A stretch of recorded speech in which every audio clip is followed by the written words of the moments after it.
చిన్న పాప ఆ పక్క నుంచి వచ్చి ముందర ఉంది. అయితే ఇతను రివర్స్ చేస్తున్నాడు, పొరపాటున ముందుకు పోనిచ్చుంటే ఇంతనే. ఎందుకంటే అబ్జర్వేషన్ కంపల్సరీగా కీన్ అబ్జర్వేషన్ కావాలి. బాగా అబ్జర్వ్ చేస్తూ ఒళ్ళంతా దగ్గర పెట్టుకొని, మనసు దగ్గర పెట్టుకొని, మనసా వాచా కర్మన అంటారు కదా, అన్ని దగ్గర పెట్టుకొని పనిచేస్తేనే రోడ్డు మీద. మీరు రోడ్డు అంటేనే చాలా తమాషగా తీసుకుంటున్నారు. మనము బండి రోడ్లో పెడుతున్నాం, పార్కింగ్ ప్లేస్ కాకుండా, అది కూడా అబ్స్ట్రక్షనే. ఎందుకంటే రోడ్డు ఫ్రీగా ఉంటేనే వాళ్ళు వెళ్ళగలరు. నువ్వు అప్పటి వరకు రోడ్డు క్లియర్గా ఉందని వాడు వచ్చి ఒక్కసారిగా బండి రోడ్డు మీద పార్క్ చేసి ఉంటే ఎక్కడికి పోవాలా? రైట్కి రావాలా? వీడు పక్కన వచ్చేవాడు ఎక్కడికి పోవాలా? ఇమీడియట్ గా రైట్కి వెళ్తే పక్కన వచ్చేవాడు యాక్సిడెంట్లు అవుతాయి. సో మనం కూడా పార్కింగ్ రోడ్డు పక్కనే పెట్టుకోవాలి, రోడ్లో పెట్టకూడదు ఎవరు. సో టోటల్ మీద మీరు అవన్నీ కట్ చేసేయాలా. ఏమేమి కట్ చేయాలా ఒకసారి చెప్పండి చూద్దాం. ఏమేమి చెప్పాను? ర్యాష్ డ్రైవింగ్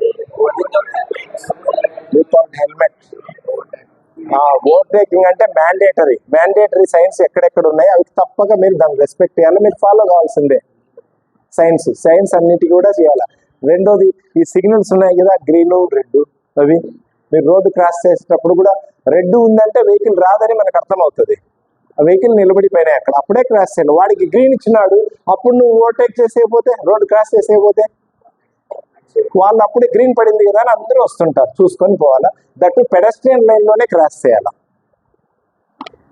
పెడస్ట్రియన్ లైన్ దగ్గరే క్రాస్ చేస్తే బాగుంటుంది, ఎక్కడ పడితే అక్కడ క్రాస్ చేస్తే కష్టం.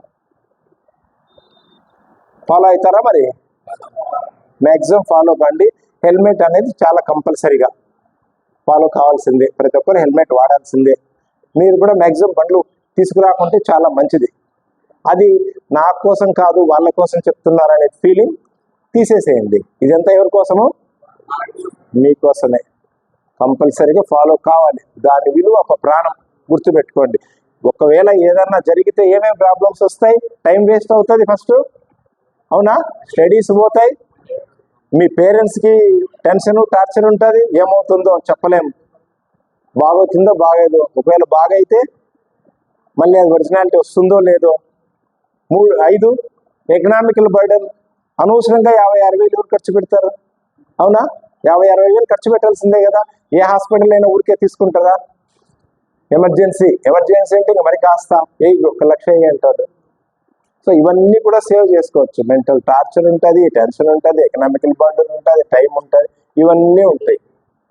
సో మనం స్పీడ్ పోవడం వల్ల మళ్ళీ ఇంకొన్ని ప్రాబ్లమ్స్ ఉంటాయి. స్పీడ్ వెళ్ళడం వల్ల మనకు యాక్సిడెంట్లు అవుతాయి, మనల్ని మనము డ్యామేజ్ చేసుకుంటాం, ఎదుటి డ్యామేజ్ చేస్తాం.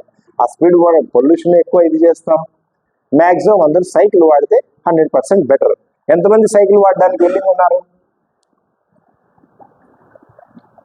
మ్యాక్సిమం సైకిల్ వాడడం 100% బెటర్. ఎందుకంటే మీకు తెలియకుండానే వచ్చేటప్పుడు పోయేటప్పుడు ఫిజికల్ ఎక్సర్సైజ్ అవుతుంది బాడీకి. ఎప్పుడైతే మీకు ఫిజికల్ ఎక్సర్సైజ్ అవుతుందో ఆటోమేటిక్గా అలర్ట్గా ఉంటారు. మీరు ఏదైనా నిర్ణయం తీసుకోవాలన్నా కూడా అలర్ట్గా ఉండేవాడికి డల్గా ఉండేవాడికి తేడా ఉంటుంది, ఉండదా? మీరు ఎక్సర్సైజ్ చేయలేకపోతే అట్లీస్ట్ సైకిల్లో వచ్చి సైకిల్లో పోతుంటే అది ఒక లైఫ్లో అదొక మెమరీగా ఉండిపోతాయి. కారణం ఏమంటే సైకిల్లో వచ్చేటప్పుడు ఇద్దరు మాట్లాడుకుంటూ అబ్జర్వ్ చేస్తారు, ఇక్కడ చూస్తారు, ఏదో రిలాక్స్గా వస్తుంటారు. బండిలో అట్లా ఉండదు, ఇక ఏదో హడావిడికి వస్తారు, హడావిడికి పోతారు. రెండోది ఏమంటే బండి ఉంది కదా అని మీరు 9 గంటలకు కాలేదు అంటే ఇంటి దగ్గర 9 గంటలకు బయలుదేరుతారు, అంతేనా? ఆటోమేటిక్గా తెలియకుండానే కాలేజీకి వచ్చేటప్పుడు విత్ టెన్షన్గా వస్తున్నారు మీరు. ఎందుకంటే 9కి మీరు బస్సు ఉంది అనుకోండి, కాలేజ్ బస్సు, దానికి కూడా ఎన్ని గంటలకు వస్తుందో 5 మినిట్స్ ముందే ఆ బస్సు స్టాప్లో ఉండేటట్లు ప్లాన్ చేసుకోవాలా. బస్సు అక్కడ వచ్చింది, నిలబడింది, అప్పుడు హడావిడిగా మీరు రావడము.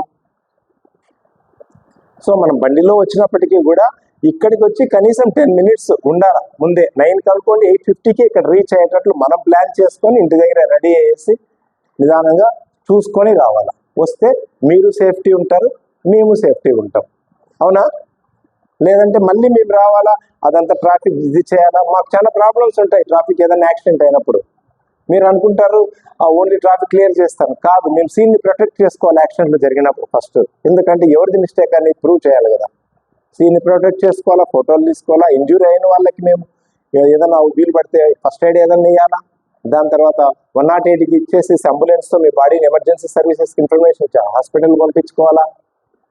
దాని తర్వాత అక్కడ ఉండే వెహికల్ మేమే క్లియర్ చేసుకోవాలా, అవునా?